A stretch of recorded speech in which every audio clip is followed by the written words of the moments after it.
하나님이 야곱에게 이르시되 일어나 베델로 올라가서 거기 거주하며 내가 내 형 에서의 낯을 피하여 도망하던 때에 내게 나타났던 하나님께 거기서 제단을 쌓으라 하신지라.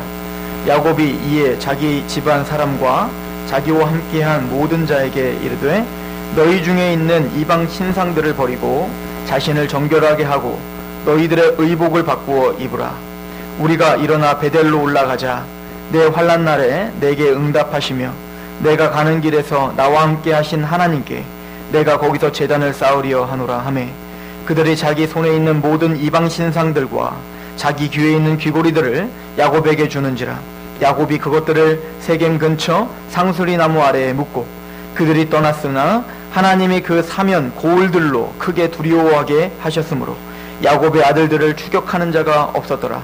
야곱과 그와 함께한 모든 사람이 가나안 땅 루스 곧 베델에 이르고 그가 거기서 제단을 쌓고 그곳을 엘 베델이라 불렀으니 이는 그의 형제 낯을 피할 때에 하나님이 거기서 그에게 나타나셨음이더라. 리브가의 유모 드보라가 죽음에 그를 베델 아래에 있는 상수리 나무 밑에 장사하고 그 나무 이름을 알론 바굿이라고 불렀더라.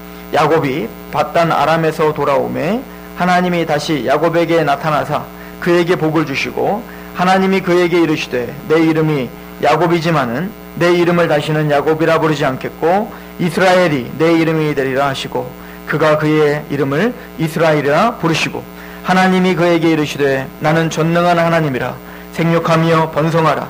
한 백성과 백성들의 총회가 내게서 나오고 왕들이 내 허리에서 나오리라. 내가 아브라함과 이삭에게 준 땅을 내게 주고 내가 내 후손에게도 그 땅을 주리라 하시고 하나님이 그와 함께 하시던 곳에서 그를 떠나 올라가시는지라.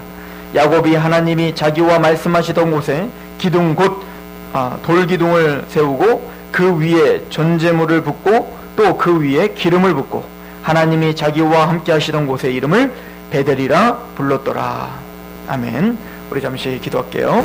하나님 아버지, 이 시간 성령님의 조명하심을 간구합니다. 하나님의 말씀을 선포할 때 겸손케 하시옵시고 그 말씀을 들을 때에 그 말씀을 성령님께서 깨닫게 하여 주시며 적용케 하여 주옵소서. 이 귀한 시간 하나님께 위탁하오며 예수 그리스도의 이름으로 감사하며 기도하옵나이다. 아멘.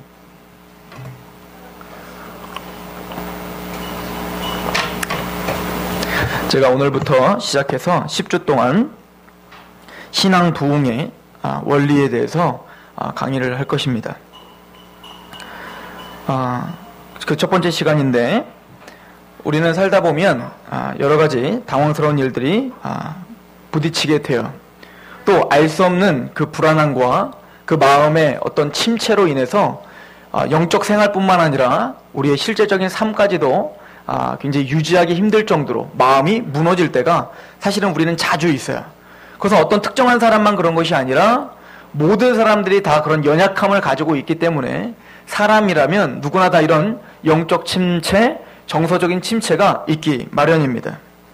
때로는 불의 때문, 어떤 불의한, 내 개인적으로 어떤 불의한 어떤 일 때문에 이거는 불합리한 거기 때문에 그것 때문에 어떤 마음이 상처를 받을 수도 있고 무거운 기분이 생길 수도 있고요. 또 계속 늘어만 가는 악함, 그 어떤 악함들을 통해서 내가 절망감이 생길 수도 있어요.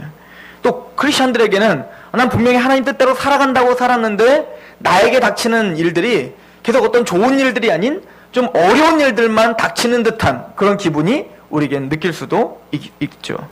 어떤 사건이나 비극, 또 간간히 찾아오는 그런 아픔들, 그런 상처들이 아담이 타락한 이후로 우리를 끊임없이 힘들게 하기 때문에 우리는 그때마다 낙담하고 낙심하게 되어 있어요.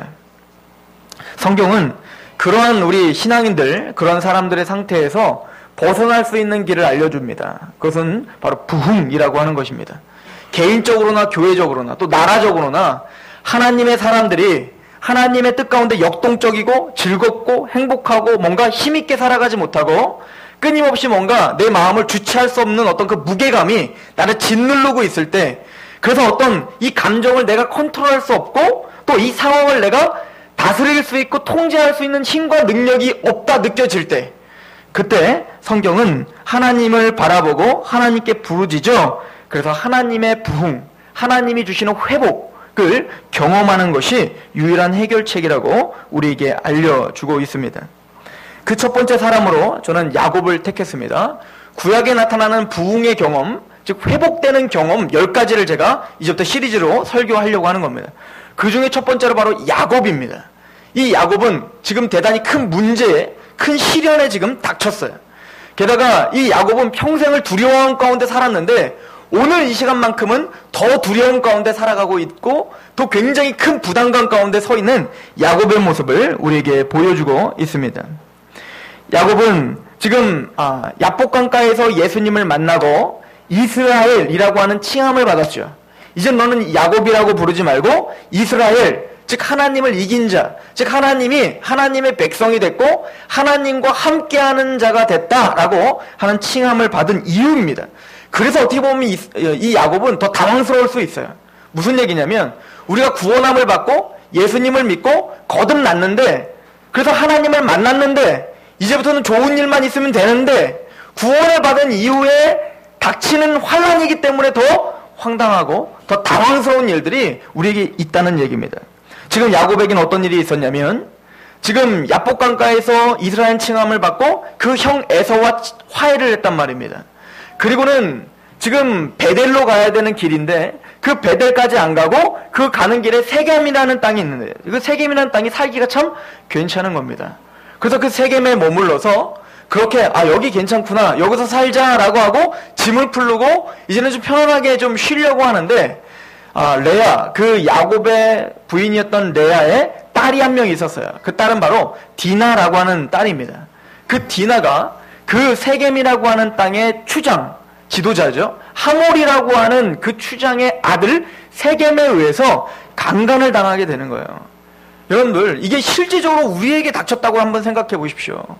그럼 무자비한 폭행과 그 무자비한 어떤 범죄가 구원을 막 받은, 하나님을 막 믿은, 하나님을 인격적으로 막 만난 그 야곱에게 닥친 거예요. 자기의 사랑스러운 딸이 그 하몰의 아들에 의해서 무지막지하게 뭡니까? 폭행을 당한 거 아닙니까? 그 일뿐만 아니라, 그런데 다행히 그래도 그 하몰이라는 세겜, 그 아들 세겜이 그 디나를 그렇게 버린 것이 아니라 사랑하게 됐나 봐요. 그래서 야곱에게 와서 그 딸을 나에게 주십시오. 내가 디나를 너무 사랑하게 되었습니다. 사실 이것도 있을 수 없는 일이죠. 이것만큼 얼마나 저주스러운 일이 어디 있습니까? 그런데 야곱은 그를 어쩔 수 없이 용서하기로 결정을 했어요. 그리고 우리는 할례받은 민족이니까, 우리는 모두 이스라엘 백성들 할례를 받는 민족이니까 너희도 그러면 할례를 받아라. 그러면 내가 너희를 나의 가족으로 받아들이겠다라고 이야기를 한 겁니다. 그런데 그 야곱의 아들들 중에 그 두 아들 시므온과 레위라고 하는 그 아들이 자기의 여동생이 그렇게 고통스러운 사건을 당한 것을 보고 참을 수가 없었던 거예요.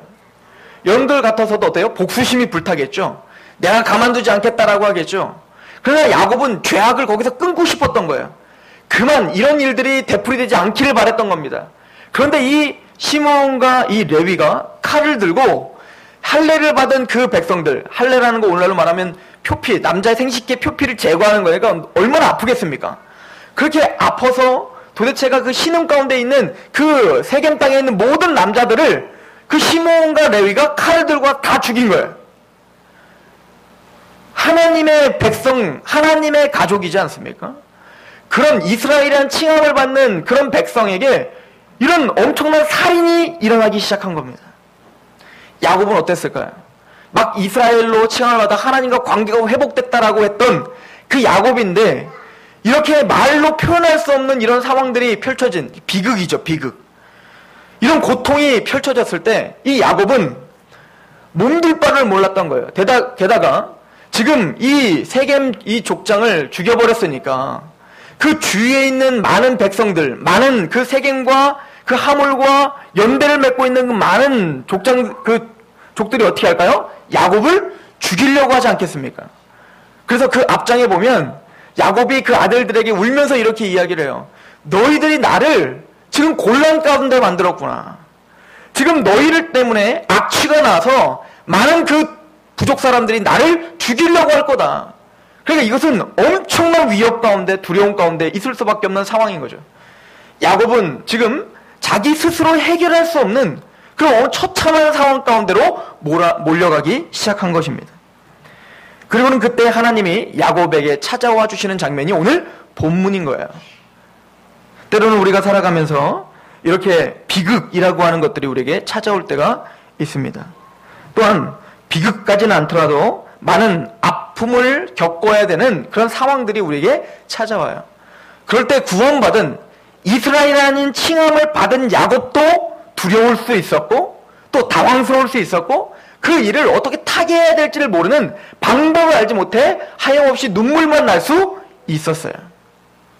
성경은 이런 사건을 우리에게 보여주고 있는 것입니다. 그리고는 그 야곱을 하나님이 어떻게 회복시켜 주시는지를 우리에게 보여주고 있는 거예요. 그 얘기는 교회가 침체되고 또 한 나라가 침체가 되고 또 한 가정이 침체가 되고 개인 자신이 침체가 됐을 때 우리가 하나님의 은혜로 어떻게 다시 회복할 수 있는지 그 정확한 방법을 하나님의 방법과 그 원리를 우리에게 알려주고 있는 것이죠. 그럼 하나님은 그렇게 침체되어 있는 야곱에게 찾아와 주셔서 무엇을 말씀하시는지를 우리가 귀 기울이려고 하는 것입니다. 오늘 35장 1절을 보십시오. 하나님이 야곱에게 이르시되 일어나 베델로 올라가서 거기 거주하며 내가 내 형 에서의 낯을 피하여 도망하던 때에 내게 나타났던 하나님께 거기서 제단을 쌓으라 하신지라. 야곱이 이에 자기 집안 사람과 자기와 함께한 모든 자에게 이르되 너희 중에 있는 이방 신상들을 버리고 자신을 정결하게 하고 너희의 의복을 바꾸어 입으라. 하나님은 그 고통 속에 있는 야곱을 찾아와 주셔서 했던 얘기가 뭐냐면 너는 30년 전에 지금으로부터 30년 전에 나를 만났던 그곳으로 가라 라고 하는 겁니다. 그것은 베델이라고 하는 곳이에요. 그 당시에 야곱은 형을 속이고 아버지를 속였다가 대단히 큰 고통 가운데 대단히 큰 어떤 위기를 만나게 됐어요. 그때는 사실은 야곱은 하나님을 정확하게 잘 모를 때였어요. 그래서 너무 두려워서 도망가고 있어요. 인생적으로는 실패자였습니다. 그런 도망자로 가다가 베델이라고 하는 곳에 머뭅니다. 그 베델에서 누굴 만나냐면 하나님을 만나요. 하늘이 열리고 사닥다리가 내려지고 천사가 오르락내리락한 그 환상을 보여주고 그곳에서 야곱에게 하나님은 약속해 주십니다. 내가 너와 함께 할 거고 내가 너에게 복을 주고 너와 너의 자손으로 인하여 모든 민족이 복을 받는 그런 놀라운 역사를 내가 너에게 보여주마. 그리고 창세기 28장에 내가 내게 허락한 것을 다 이루기까지 너를 떠나지 아니하리라. 내가 너에게 복을 줄 건데 그 복이 하나라도 이루어지기 전까지는 나는 너를 절대 떠나지 않을 거야. 그 얘기는 뭐야? 걱정 마. 내가 너와 함께 할게. 네가 가는 길에 내가 앞서 싸워줄게. 이 지금 고통 가운데 고난 가운데 네가 지금 힘들어서 달려가고 있지만 나는 하늘과 땅을 연결하는 사닥다리를 줄 수 있는 유일한 복의 근원인데 내가 너에게 복을 주고 내가 너와 함께 할 테니 힘내. 일어나. 더 이상 두려워하지 말고 라반네 집에 가. 내가 너와 함께 한다니까. 그 약속 하나도 땅에 떨어지지 않을 거야. 하나님이 위로를 주셨고 약속을 주셨어요. 그때 야곱이 그 하나님을 만난 감격이 너무 컸던 겁니다. 그래서 하나님 앞에 찬양을 합니다. 우와, 나는 하나님이 나와 함께 하시는지 몰랐습니다. 그런데 이 위기와 이 고통 가운데 하나님의 말씀과 언약을 들으니 이곳이 하나님이 계시는 것이군요 라고 고백을 해요. 여러분들 생각해 보십시오. 어떤 위기에 봉착했을 때 우리가 누구도 붙잡을 수 없을 때 하나님께 기도했던 기억이 있으시지 않습니까? 하나님 앞에 애원하며 하나님 제발 이 문제만 해결해 주세요 라고 하나님 앞에 간절히 무릎 꿇었던 적이 없습니까? 하나님은 그때마다 우리에게 응답을 해주셨지 않습니까? 야곱에게 지금 뒤를 돌아보라는 거예요. 네가 걸어왔던 길을 돌아보라는 거예요. 네가 정말 어려움 중에 있을 때 내가 너를 어떻게 만나줬는지 다시 한번 그거를 상고해보라는 거예요. 이것이 부흥의 첫 발자국이라는 것입니다. 그리고 말하는 겁니다. 네가 나에게 약속했던 것을 한번 생각해봐라. 나는 30년 동안 라반네 집에서 네가 뭔가 나에게 잘한 것도 없고 항상 죄 가운데 살았지만 너는 나와 한 약속을 잊어버렸지만 나는 그 약속을 이루기까지 내가 너를 떠나지 않겠다라고 한 그 약속 30년이 지나도 지금까지 어긴 적도 없고 잊어버린 적도 없고 지금까지 너를 신실하게 이끌었고 또 앞으로도 이끌 것이다. 그런데 너는 뭐냐라고 지금 하나님은 야곱에게 물어보고 있는 거예요. 왜냐하면 하나님 앞에 야곱은 이렇게 서원을 했어요. 만약에 하나님이 이것만 들어주신다면 나와 함께 하시고 지금 이 죽음에서 공포에서 벗어나게만 하시고 이 문제만 해결해 주신다면 하나님 내가 이 베델 하나님이 구하시는 이곳에 내가 예배를 드리고 기름을 붓고 하나님을 찬양할 거고 또한 10분의 1을 띄어서 하나님께 드릴게요. 나의 삶이 하나님의 것이라 고백하며 하나님 앞에 내가 10분의 1을 11조를 드리겠습니다라고 약속을 했어요. 여러분들 그런 경험 없으십니까? 하나님 이 문제만 해결되면 하나님 내가 이것만 내가 넘어가게 해주신다면 하나님 내가 예배 잘 드릴게요. 하나님 내가 정말 전도할게요. 하나님 내가 말씀 다시 한번 묵상할게요. 근데 하나님은 우리의 과거에 우리의 그 약속과 하나님의 약속을 성실하게 기억하시고 지켜주셨어요. 그래서 오늘 우리는 이 자리에 있는 거예요. 야곱 또한 30년 동안 그 라반네 집에서 라반은 야곱을 속이려고 했지만 하나님은 누구를 보호하셨습니까? 야곱을 성실하게 보호하셨어요. 그래서 야곱은 지금 부유해졌습니다. 지금 많은 것을 갖게 됐어요. 이거 다 누구의 은혜였습니까? 하나님의 은혜였던 거예요. 그런데 사람이 들어갈 때 나오고 나올 때 다르다고 그 문제가 해결되고 이제 복을 받고 에스랑 문제도 다 해결되니까 하나님에게 이스라엘은 칭호도 받았는데 뭘 싹 까먹어버린 거예요? 하나님 앞에 서원했던 그 약속을 싹 까먹어버린 거예요. 내가 예배를 드리겠습니다. 제단을 세우겠습니다. 내가 11조를 하나님께 드리겠습니다라고 했던 하나님께 행했던 그 모든 약속들을 다 잊어버린 거예요. 이게 우리예요. 이 야곱일 뿐만 아니라 이게 우리란 말입니다. 그럴 때 하나님은 그 약속을 기억하게 하시기 위한 고통을 주셨다라고 성경은 이야기하고 있어요. 우리에게 닥치는 그 당황스러운 그 고통스러움, 그 비극, 또 때로는 그 아픔, 그 슬픔, 그것을 지금 누가 통제하고 계신다는 거예요? 하나님이 통제하고 계신다는 거예요. 그렇다면 하나님 악을 창조하시는 분입니까? 하나님이 죄를 창조하시는 분입니까? 그럼 지금 예를 들어서 여러분들이 뉴스에도 그런 뉴스가 나왔죠. 새벽 예배를 가려고 하는 어떤 할아버지가 어떤 강도를 맞아 죽임을 당했어요. 그러면 그 강도, 그 악한 짓도 하나님이 다 창조하시고 하나님이 다 주도권을 하신 것입니까? 이럴 때 우리는 신앙의 갈등이 생기는 거예요. 구원을 받은 하나님의 백성 앞에 그런 비극이 생겼을 때 그럼 하나님이 죄를 만드셨구나, 날 이렇게 궁지로 몰아 넣으셨구나 라고 하는 그런 갈등이 우리 안에 또 생기는 거예요. 그러나 또한 성경은 그 죄를 창조하시는 분, 그 죄를 만드시는 분은 하나님이 아니라고 성경은 말하고 있죠. 야고보서에 보면 하나님은 회전하는 그림자도 없으시고 누구를 시험하시지도 않는다라고 이야기를 하시죠. 그렇다면 무슨 얘기입니까? 하나님이 창조하셨던 천사가 타락한 그 사탄이 그 악을 만들고 또 우리를 죄를 짓게 만들어 그 악함으로 우리를 끌고 간다고 성경은 이야기하고 있어요. 그러나 적어도 성경이 우리에게 보여주는 바는 우리가 죄를 져서 징계를 받든 또 어떤 비극이 우리에게 닥치든 그 모든 악함, 그 어떤 고통, 그 모든 상황을 누가 통제하고 계신다는 거예요?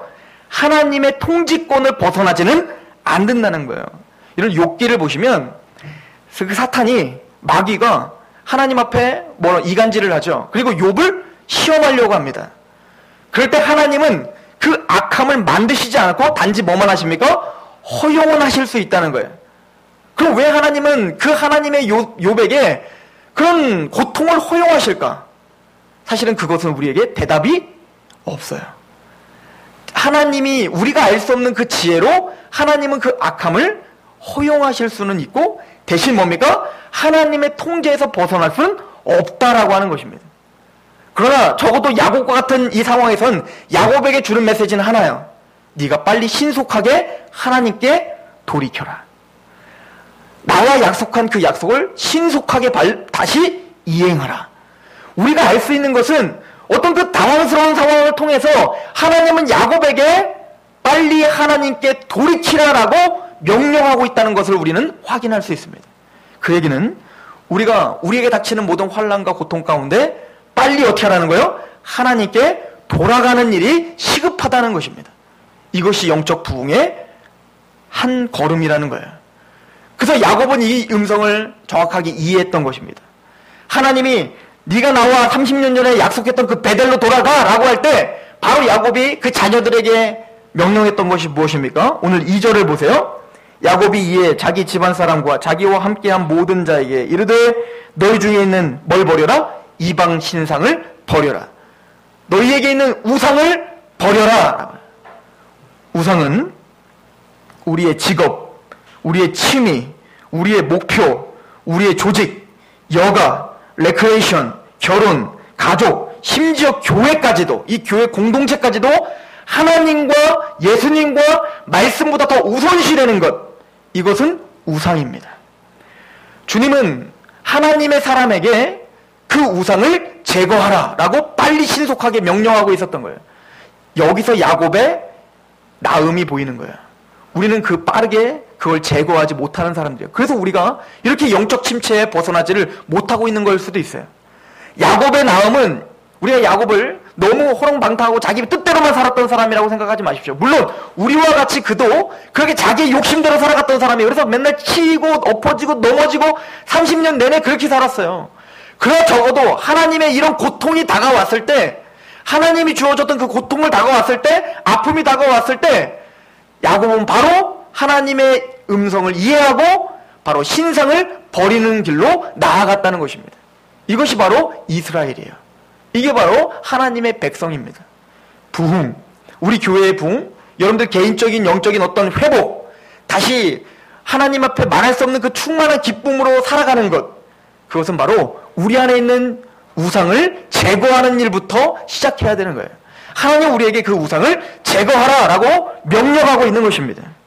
이것이 선행되지 않는다면 우리에게 회복은 일어날 수 없어요. 왜냐하면 하나님은 우상과 함께 우리 안에 공존할 수 없으시기 때문에 그렇습니다.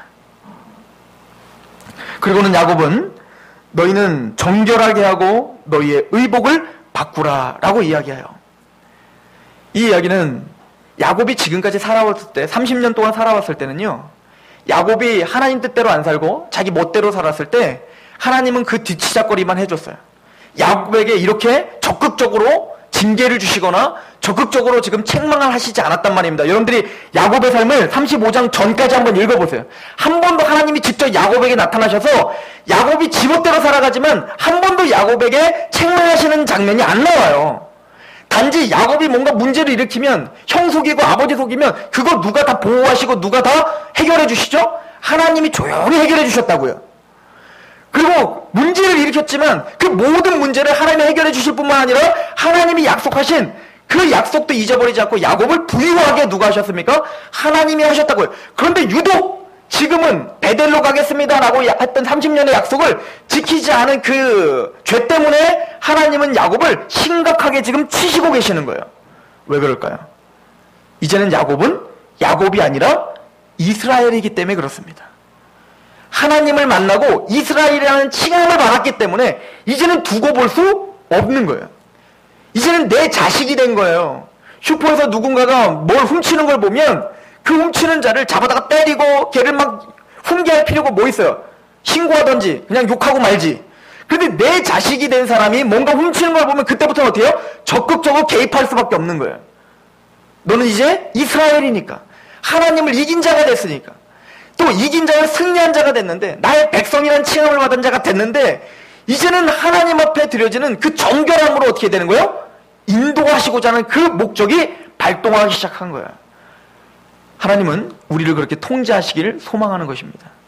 야곱이 빨리 순종하고 순복했다면 일이 좀 더 수월했을 거예요.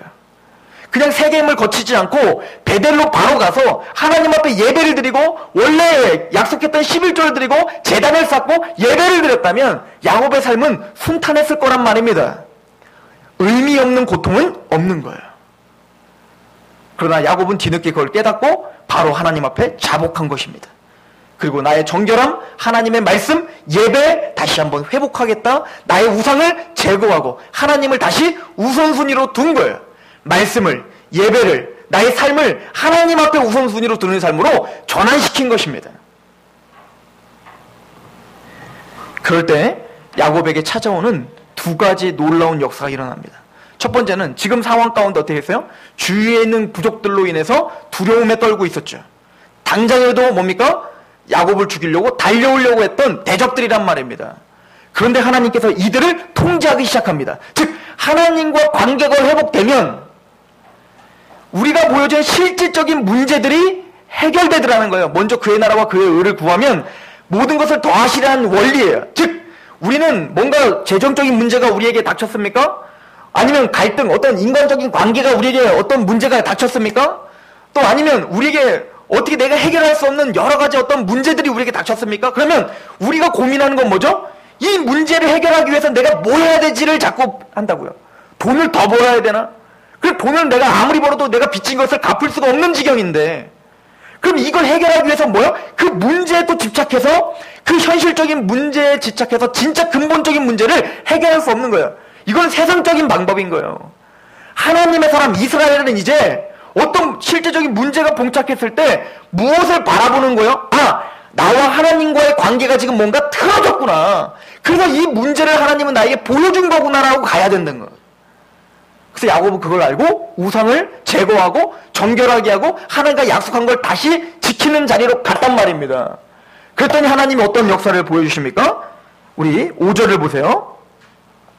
그들이 떠났으나 하나님이 그 사면 고을들로 크게 두려워하게 하셨으므로 야곱의 아들들을 추격하는 자가 없더라. 실제적으로 야곱을 죽일 수밖에 없는 그 많은 군사들, 대적들을 하나님이 어떻게 하십니까? 제어하시는 거예요. 야곱을 두렵게 만들어버렸어요. 그럼 어떻게 하십니까? 그들을 더 이상 야곱을 추격하지 못하도록 실질적인 사건과 그 문제를 해결해 주시는 거예요. 이것이 바로 이스라엘이 살아가는 원리인 것입니다. 여러분들이 무슨 문제가 있으십니까? 그 문제 때문에 여러분들이 영적 침체가 있으십니까? 그 문제 때문에 항상 마음이 무겁고 항상 그 마음이 아프십니까? 구원받은 사람이시라면, 이스라엘이 아닌 사람은 상관없지만 내가 진짜 하나님을 만나 하나님 앞에 이스라엘이라는 칭함을 받은 구원받은 거듭난 사람이라면 그 문제에 집착하는 게 아니라 하나님과의 관계에 집착하시길 소망합니다. 내가 갖고 있는 우상이 있지 않은가? 내가 하나님의 말씀 앞에 정결하지는 못한 거 아닌가? 내가 지금 하나님보다 무엇인가를 더 우선순위를 두고 그렇게 하나님을 섬긴다고 하면서 다른 것들을 섬기는 것이 아닌가? 구약은 하나님보다 더 우선순위를 둔 것을 바알이라고 말하고 아나시라고 말하며 아세라라고 말하고 몰렉이라고 말하는 거예요. 그 어떤 신이 나를 지금 주장하고 있고 다스리고 있다고 성경은 진단하고 있는 것입니다. 실제적인 문제를 해결할 뿐만 아니라 영적인 복으로 다시 우리를 초청하시는 역사가 있습니다. 9절입니다. 야곱이 바단 아람에서 돌아오매 하나님이 다시 야곱에게 나타나사 그에게 복을 주시고, 다시 무엇을 주십니까? 복을 주십니다. 하나님이 그에게 이르시되 내 이름이 야곱이지만은 내 이름을 다시는 야곱이라 부르지 않겠고 이스라엘이 내 이름이 되리라 하시고 그가 그의 이름을 이스라엘이라 하리라. 이미 이스라엘이에요. 그런데 다시 한번 이제 하나님이 야곱을 뭘로 불러요? 이제는 내가 너를 이스라엘이라고 부를 수 있겠구나. 아, 이스라엘이었다니까요. 이미 야복강가에서 이미 이스라엘은 칭함을 받았지만 하나님은 차마 얘를 뭐라고 부를 수 없었어요? 이스라엘이라 칭함을 부를 수가 없어요. 왜? 이스라엘이라고 하면서 항상 뭐를 갖고 있으니까? 우상, 정결하지 못함, 하나님보다 더 큰 것을 쫓아 살아가니까 이스라엘이 아닌 거예요. 이스라엘이긴 한데, 그러나 이제 우상을 제거하고 하나님 앞에 우선순위로 하나님을 드리겠습니다라고 한 그 야곱에게 이제 뭐라고 합니까? 내가 이제 너를 이스라엘이라 진짜 칭할 수 있겠구나. 내가 너를 이제 이 의인이라 칭할 수 있겠구나. 내가 진짜 너를 성도라 칭할 수 있겠구나. 다시 한번 하나님의 백성의 정체성을 확립시켜 주시는 거예요. 그리고 11절 하나님이 그에게 이르시되 나는 전능한 하나님이라 생육하며 번성하라. 한 백성과 백성들의 총회가 내게서 나오고 왕들이 내 허리에서 나오리라. 너를 통하여 네가 번성하고 하나님이 주시겠다는 그 모든 신령한 복을 다시 너에게 허락할 거며, 그리고 너를 통하여 너만 복받는 게 아니라 너를 통하여 총회, 교회가 세워지리라. 또 네가 복받을 뿐만 아니라 너를 통하여 사람이 세워지고 생명이 세워지는 역사를 반드시 내가 너에게 이루리라. 이것이 바로 우리에게 영적 있는 사람에게 주어지는 복이라는 거예요. 제가 구원을 막 받은 예전에 한 자매가 구원을 받고 예배가 막 회복이 됐어요. 와, 예배자가 돼야지. 하나님이니까 이렇게 기쁘구나. 그런데 그 자매에게 큰 시련이 닥쳐왔어요. 뭐냐면 그 집이 재정적으로 갑자기 빚더미가 됐어요. 그 아버지가 뭔가 사업을 잘못해서 갑자기 몇십억 대의 빚이 온 거예요. 우리같이 서민들은 몇십억 대의 빚을 딱 지면 이제 끝이죠. 그걸 갚을 길이 어디 있어요. 우리는 1년에 100만 원도 못 모으고 있는데. 그러다 보니까 아침마다 빚쟁이가 맨날 찾아오는 거예요. 찾아와서 막 집을 다 뒤집어 엎는 거예요. 빨리 빚 갚으라고. 자, 보십시오. 지금 상황이 어떤 상황이에요? 예수님을 막 믿었고 이제는 막 예배를 드리고 하나님이 복을 주시겠다라고 하는 그 놀라운 메시지를 들은 그 시점인데 바로 이런 시련이 닥친 거예요. 이 아이가 이제는 밖에도 나가기 싫은 거예요. 갑자기 우울증에 걸린 겁니다. 도대체 하나님 나한테 왜 이러시나. 그 아이를 간신히 데리고 서울에 가서 한 찬양 집회를 가게 됐어요. 근데 그 집회에서 한 목사님이 이렇게 선포를 하셨어요. 오늘 설교를 하려고 하는데 갑자기 마음이 바뀌었다. 모르겠다. 갑자기 이 설교 말고 다른 설교를 하고 싶은 마음이 들었다. 그리고는 시편에 있는 설교를 했습니다. 다윗의 이야기인데 그 다윗이 너무 고통스러운 상황이 자기 뼈가 녹는 것과 같은 고통이다 라고 하는 것.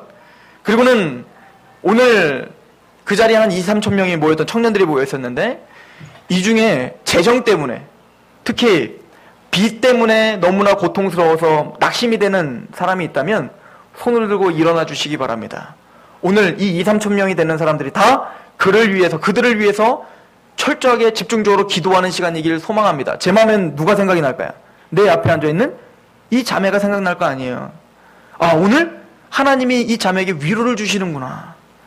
그런데 얘는 안 일어나는 거예요. 그리고 한 10몇 명만 일어났어요. 한 30몇 명 중에 한 10몇 명만 일어난 것입니다. 그리고는 제가 막 일어나라고 할 수가 없으니까 그냥 기도하기 시작했어요. 저는 이 자매만을 위해서 기도했어요. 왜? 모르니까. 그래서 다 끝나고 이 아이가 울면서 저한테 이렇게 이야기해요.